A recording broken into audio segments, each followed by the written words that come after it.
നമസ്കാരം. Tirurangadi today news അപ്ഡേറ്റിലേക്ക് സ്വാഗതം. സംസ്ഥാനത്ത് തുടർച്ചയായി ഉണ്ടാകുന്ന പ്രകൃതി ദുരന്തങ്ങൾക്ക് പ്രധാന കാരണം നിർബാധം തുടരുന്ന അശാസ്ത്രീയ ക്വാറി മൈനിംഗ് പ്രവർത്തനങ്ങളാണെന്നും തദ്ദേശ സ്ഥാപനങ്ങൾക്ക് ഖനാനുമതി നൽകാനും തടയാനുമുള്ള പൂർണ്ണ അധികാരം തിരികെ നൽകണമെന്നും തദ്ദേശ സ്വയംഭരണ വകുപ്പ് മന്ത്രി കെ.എം. ഷാജി മണ്ണിടിച്ചിലുണ്ടായ കണ്ണമംഗലം പഞ്ചായത്തിലെ വിവിധ ദുരന്തബാധിത പ്രദേശങ്ങൾ സന്ദർശിച്ച് സംസാരിക്കുകയായിരുന്നു അദ്ദേഹം.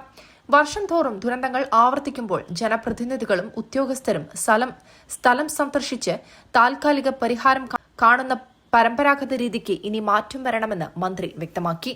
നിലവിൽ ഖനന വിഷയത്തിൽ ഏത് വകുപ്പിനോടാണ് മറുപടി ചോദിക്കേണ്ടതെന്ന് അറിയാത്ത അവസ്ഥയാണുള്ളത്.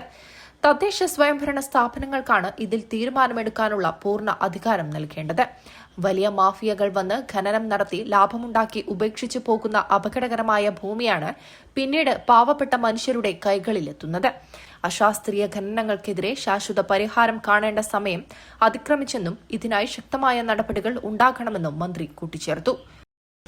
ഇപ്പം എന്താ വെച്ചാൽ ഈ മഴ നമ്മൾ വിചാരിക്കണ പോലെയല്ല, മഴ തുടർച്ചയായിട്ട് പെയ്തൊന്നുമല്ല. ഒരു ദിവസത്തെ മഴ കൊണ്ട് തന്നെ ഉണ്ടായ ദുരന്തം ഇപ്പം നമ്മൾ കാണുന്നത്.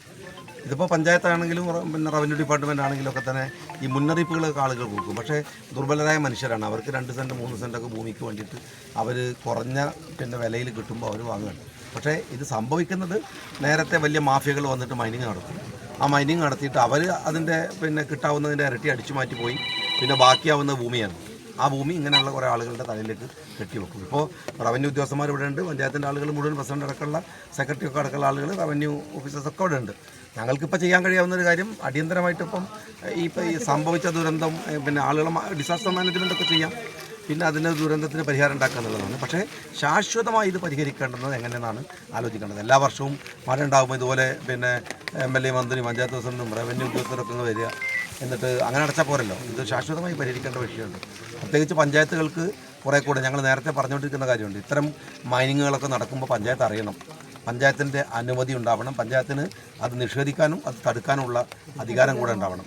അങ്ങനെ ഉണ്ടായാൽ പിന്നെ ചോദിക്കാൻ റെസ്പോൺസിബിൾ അതോറിറ്റി എങ്കിലും ഉണ്ടാവും. ഇപ്പോൾ ഇത് ആരോട് ചോദിക്കാമെന്ന് പോലും അറിയാത്ത അവസ്ഥയാണ് ഈ നാട്ടിലെ ആളുകൾക്കുള്ള ഒരു പ്രശ്നം എന്ന് പറയുന്നത്. പലതരം ഡിപ്പാർട്ട്മെൻറ്റുകൾക്ക് റെസ്പോൺസിബിലിറ്റി ഉണ്ട്. അപ്പോൾ അതുകൊണ്ട് അത് പഞ്ചായത്തുകൾക്ക് കുറേ കൂടെ അധികാരം തിരിച്ചു കൊടുക്കുക എന്നുള്ള ഞങ്ങളുടെ പഴയ വാദത്തിലേക്ക് ഈ കാര്യങ്ങൾ വരികയാണ്. അത് എങ്ങനെയാണ് നടത്തേണ്ടതെന്ന് തീർച്ചയായിട്ടും ഗവൺമെൻറ് ആലോചിക്കും.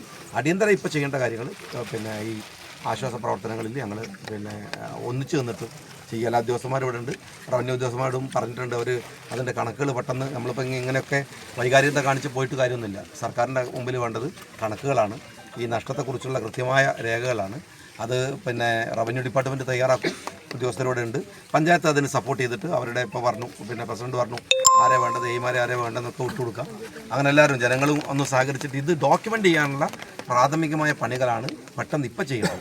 ശാരീരികമായി സംസാരിച്ചുകൊണ്ടൊന്നും അത് കിട്ടില്ല. അപ്പോൾ അതിനുള്ള പണികൾ പെട്ടെന്ന് ചെയ്യണം. ഏതായാലും ഇത് ഒരു ദീർഘകാലാടിസ്ഥാനത്തിൽ ഈ പ്രശ്നത്തെ എങ്ങനെ സമീപിക്കണമെന്ന് തീർച്ചയായിട്ടും പരിശോധിക്കും. നിങ്ങൾ ഇനിയും ലൈസൻസ് എടുക്കാത്തതെന്ത്? വാഹനം ഓടിക്കാൻ ലൈസൻസ് ഇല്ലാത്തതിനാൽ ഇപ്പോഴും ബസ്സുകളെ ആശ്രയിച്ച് യാത്ര ചെയ്യുകയാണോ? ഹെവി വാഹനങ്ങൾ ഓടിക്കാൻ ഹെവി ലൈസൻസ് ഇല്ലെങ്കിൽ മികച്ച തൊഴിലവസരങ്ങൾ നഷ്ടമാകാം. ഇപ്പോൾ തന്നെ അവസരം പ്രയോജനപ്പെടുത്തൂ. വെറും 60 ദിവസത്തിനുള്ളിൽ മിതമായ നിരക്കിൽ ഹെവി ലൈസൻസ് നേടാം. ബൈക്ക്, കാറ്, ഹെവി വാഹനങ്ങൾ എന്നിവയ്ക്ക് പരിചയസമ്പന്നരായ പരിശീലകരുടെ നേതൃത്വത്തിൽ മികച്ച പരിശീലനം ലഭ്യമാണ്. സ്ത്രീകൾക്കായി പ്രത്യേക വനിതാ പരിശീലകരുടെ നേതൃത്വത്തിൽ സുരക്ഷിതവും ആത്മവിശ്വാസം വർദ്ധിപ്പിക്കുന്നതുമായ പരിശീലന സൗകര്യവും ഒരുക്കിയിരിക്കുന്നു. മിതമായ നിരക്കിൽ മികച്ച ഡ്രൈവറാകാൻ ഇന്നുതന്നെ ചേരൂ മിൻഷ ഡ്രൈവിംഗ് സ്കൂളിൽ. കുന്നുംപുറം, അച്ചനമ്പലം, കരുവാങ്കല്ല്. കൂടുതൽ വിവരങ്ങൾക്ക് വിളിക്കൂ